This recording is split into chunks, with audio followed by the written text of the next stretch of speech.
Morning.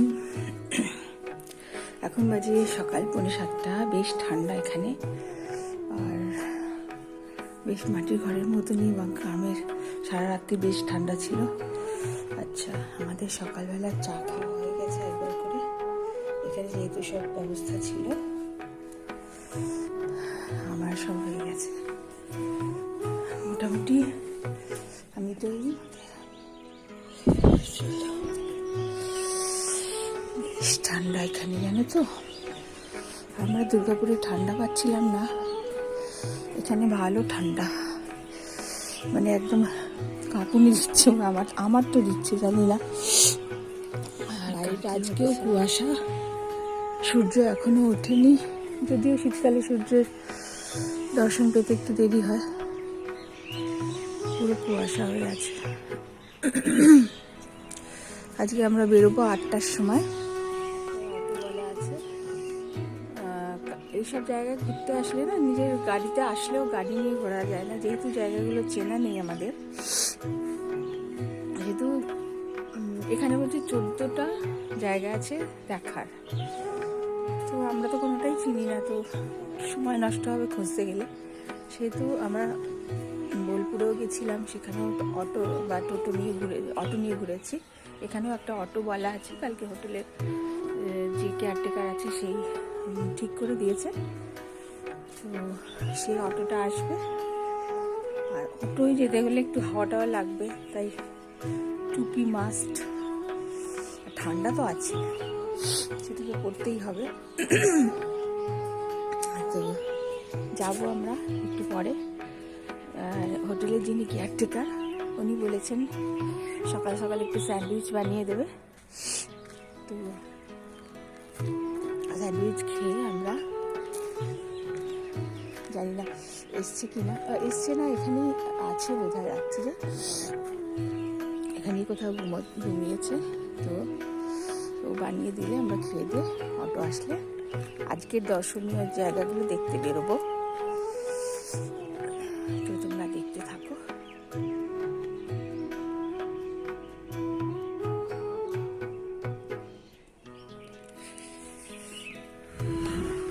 এবার সূর্য উঠেছে।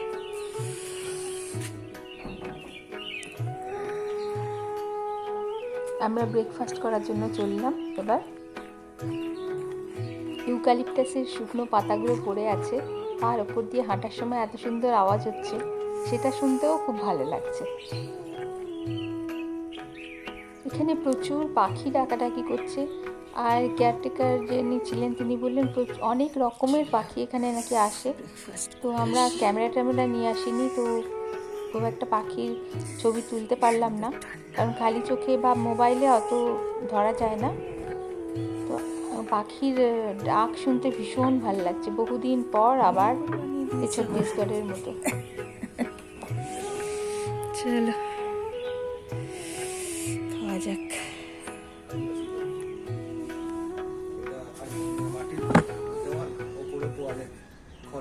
হ্যাঁ, খুব ভালো আর কি, ঠান্ডার সময় গরম, গরমের সময় এয়ার কন্ডিশন।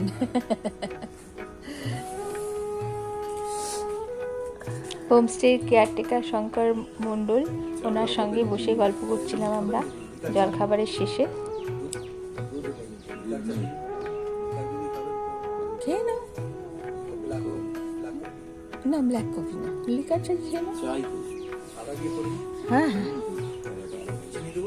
হ্যাঁ, একটু রান্নাঘরটা দেখবো।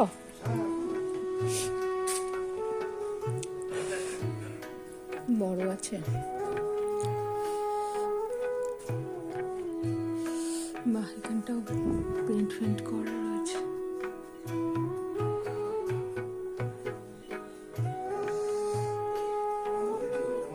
হ্যাঁ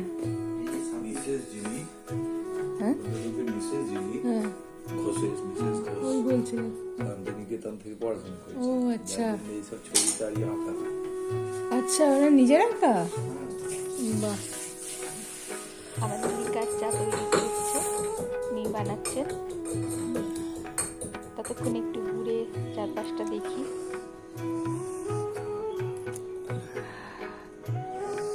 চারিদিকের সাজসজ্জায় শিল্পী মনের পরিচয় রয়েছে। দেখো বাল্বের হোল্ডারগুলো পর্যন্ত একটা কাঠের টুকরো, ন্যাচারাল কাঠের টুকরোর মধ্যে লাগানো রয়েছে। আমাদের লিকার চা হাজির, এবার খেয়ে নি। হ্যাঁ যাচ্ছি,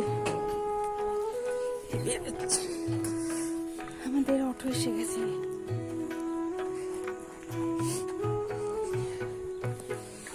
ঠিক আছে,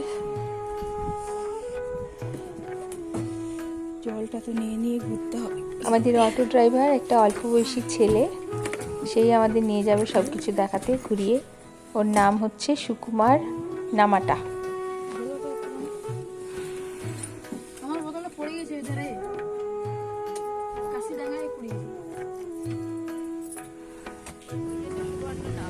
আমরা যাচ্ছি সুবর্ণরেখা নদীর ওপর দিয়ে। তো সুবর্ণরেখার নাম কেন হয়েছে, যে স্থানীয় যে আদিবাসীরা তারা বলে যে নদীর জলে নাকি সোনা মিশে আছে, আর সেই দিয়ে তারা জীবিকা নির্বাহ করে, এটাও নাকি শোনা যায়। কিন্তু সেই সূত্র ধরেই সরকারের একটা সমীক্ষা হয়েছিল, যাতে প্রমাণ তো পাওয়া গেছে যে নদীর জলে সোনার কুচি আছে, তবে সেটা পাথরের ওপর দিয়ে নদী বয়ে যায়, তার সঙ্গে ঘষা লেগে যে পাথরের কণার মধ্যে যদি সোনা কিছু মিশে থাকে, সেইগুলো নদীর জলে এসে মিশে যায়। সেটা নিয়ে লাভজনক ব্যবসা টাইপের কিছু করা যাবে না, কারণ এখানে কোনো সোনার খনি নেই। এবার আমরা পৌঁছেছি আমাদের দ্বিতীয় গন্তব্যে, সিদ্ধেশ্বর বাবার মন্দির। সে পাহাড়ের ওপরে 650 মিটার উপরে আমাদের যেতে হবে। তো অনেক কষ্ট করে উঠেছি, পাথরের রাস্তা, পাহাড় চড়তে হয়েছে আর কি, উঁচু নিচু পাথরের রাস্তা।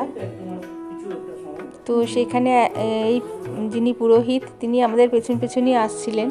খুব একটা লোকজন এই সময় দেখা যাচ্ছে না, কিন্তু যখন মেলা টেলা হয় বা শ্রাবণ মাসে শিবের জন্মের মাস যেটা, বা শিবরাত্রির সময়, তখন নাকি প্রচুর লোকজন এখানে সমাগম হয়। আর যিনি পণ্ডিতজি, তিনি আমাদের অনেক রকম গল্প শোনাচ্ছিলেন, এখানকার ইতিহাস বলছিলেন, যে পুরনো মন্দির কিভাবে ধ্বংস হয়ে গেছে বা কারা ধ্বংস করেছে। এখনও কিছু কিছু নিদর্শন রয়েছে পুরনো মন্দিরের, পুরনো ইট।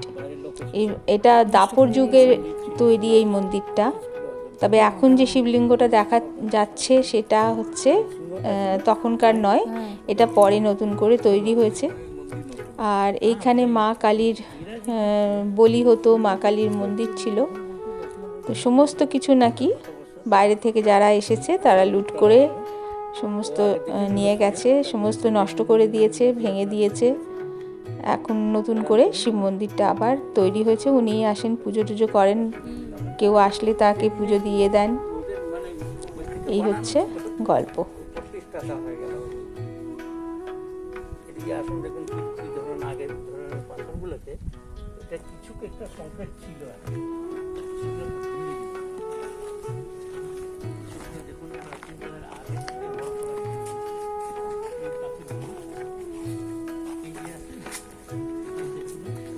পুরনো মন্দিরের যে সব নিদর্শনগুলো এখনো রয়ে গেছে, উনি সেইগুলো দেখানোর চেষ্টা করছিলেন।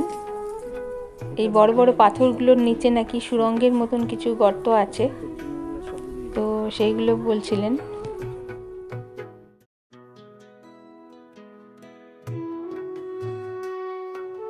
এবার পৌঁছলাম গালুটি ড্যাম। ড্যামটা বেশ লম্বা, তবে নদীতে একদম জল নেই। একদিকে একদমই জল নেই, চড়া পড়ে গেছে, আর একটা দিকে একটু জল দেখা গেল। তো বর্ষাকালে হয়তো এখানে জল ভরে থাকে। তো হেঁটে আমরা ড্যামটার দিক থেকে ওদিক পার হলাম, আর ও অটোটা নিয়ে আস্তে আস্তে এলো আমাদের পেছন। তো আজকে আমি এখানেই শেষ করব, কারণ আরও বাকি দর্শনীয় জায়গাগুলো দেখাতে গেলে ভিডিওটা অনেক বড় হয়ে যাবে। তোমাদের কেমন লাগছে, ভিডিওটা কেমন লাগলো অবশ্যই জানাবে। সবাই ভালো থাকবে, সুস্থ থাকবে। আবার দেখা হবে। নমস্কার।